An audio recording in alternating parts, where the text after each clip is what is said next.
Thank you. My presentation will be on capacity building of educators for 21st century skills. It's about the initiatives that we are engaged into at the University of Mauritius for the past 5 to 7 years. Before we can move on, we look at the context in which we are operating. So now societal transformation is linked with economic growth, and we are talking about the knowledge society these days. We've moved on from the information society to talk about the knowledge society. So our areas of operation is within the knowledge society. So how do we go about for the knowledge society? We have been inspired by Bob Moon, who in 2010 asked the question whether it's time for radical change in teacher education, whether we can continue with the classic model of teacher education using bricks and mortar institutions.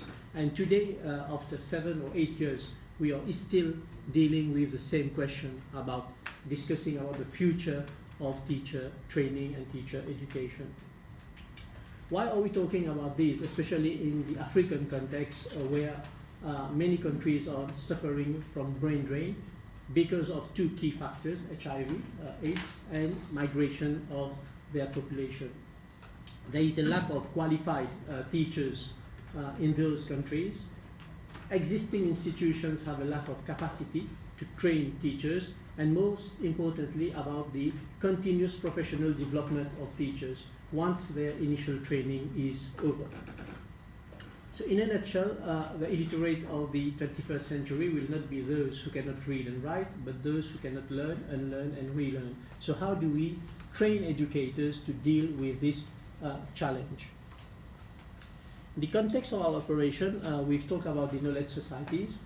So there are 4 components in what we see as towards building a knowledge society. Of course, we have ICTs, which are transversal, and then we have the education pillar, the science and technology pillar, and the innovation pillar.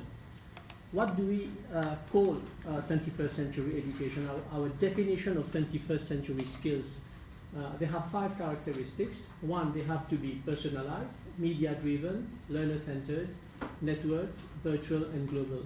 And in the 21st century, what we are talking about is that we cannot keep on focusing on development of core competencies only.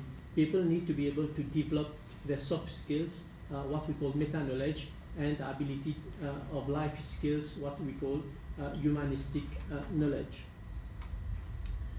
So what we've done at the University of Mauritius, we've set up a living lab, which is an INOL accredited living lab in innovative learning and teacher education.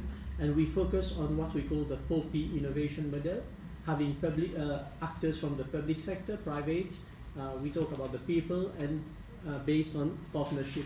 And right now we are working with the Commonwealth of Learning, with Microsoft a lot, with a new initiative, Baba TV, my colleagues here, and the private company Up to 10. So the focus of our action to build knowledge societies for sustainable development, we focus on 2 things. 1, the capacity building of educators in terms of continuous professional development, and second, we focus on innovative mass literacy, numeracy projects. You will hear that many people are now, many of the talks are focusing on digital skills of kids, training of kids, but no, especially in for refugees. No one is very few people are talking about the education of the adults, the parents, okay, who lack education. So in terms of our mass literacy projects, the government of Mauritius in 2002 initiated a very ambitious project called the Mass Computer Proficiency Project, because we wanted the country to become a cyber island, and we were engaging into the development of e-services. So what we thought was that if people cannot use basic ICT, so they cannot use those e-services, which would be a failure. So they engaged into a mass literacy project, and so far, over the 10 years, we have trained more than 50, I've checked the numbers, more than 50,000 persons in Mauritius.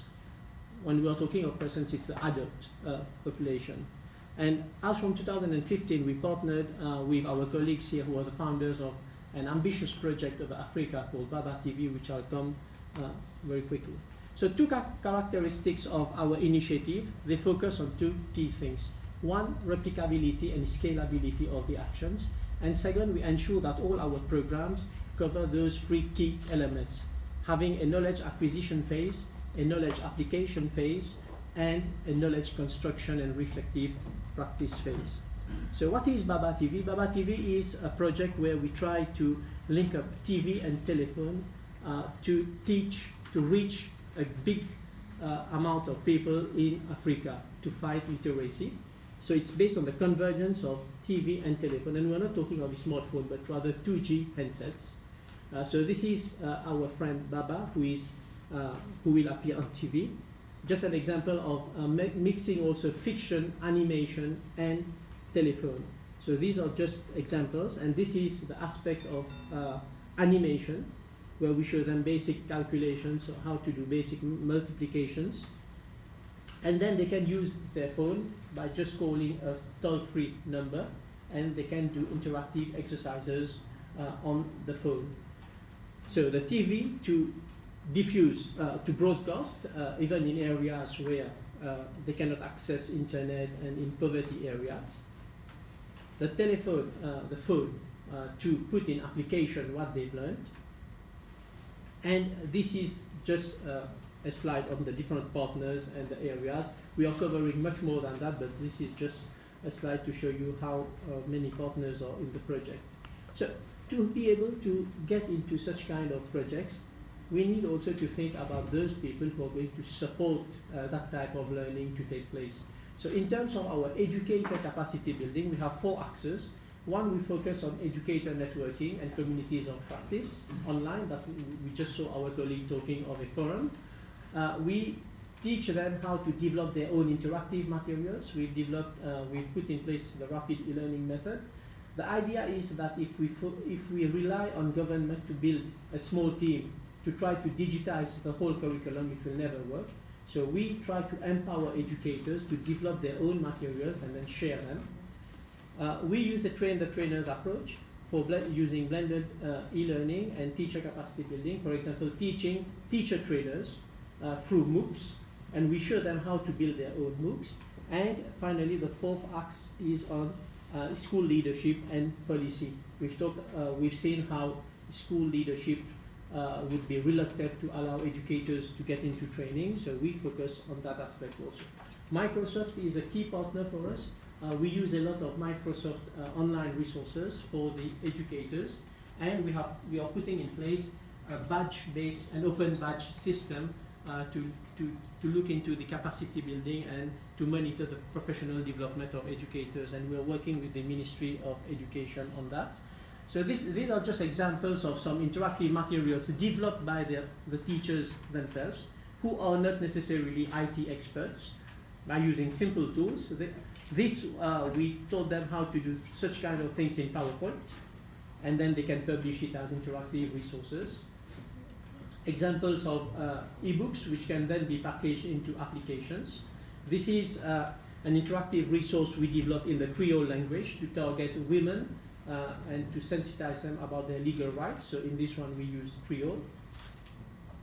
So in terms of train the trainers, which means teacher educators, we have developed MOOCs for teacher training, but not only developing the MOOCs, but train them how to develop their own MOOCs and online courses using Moodle and the use of interactive ebooks. So these are just an example of a workshop we did in Seychelles, where using Office Mix, okay, you don't need sophisticated equipment, where an educator is doing her own resources that she is going to be put online to train other educators. So these are just examples, and this is a model of a online course targeting educators, developed by teacher educators themselves. Right.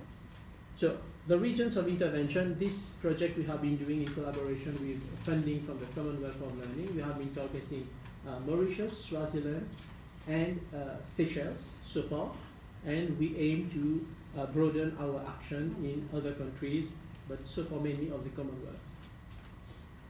So this is my last slide, Chair. The training model that we use, so we use a blend of online content, live virtual classrooms, webinars for educators. Then we have also some face-to-face physical workshops. And all these result into what we get into the knowledge application phase, where we expect educators to go and apply them in their real environment. And then they can develop courses, they validate it, they deploy it, which result into lifelong learning skills and expertise for teachers and teacher educators. So thank you. I hope I've been able to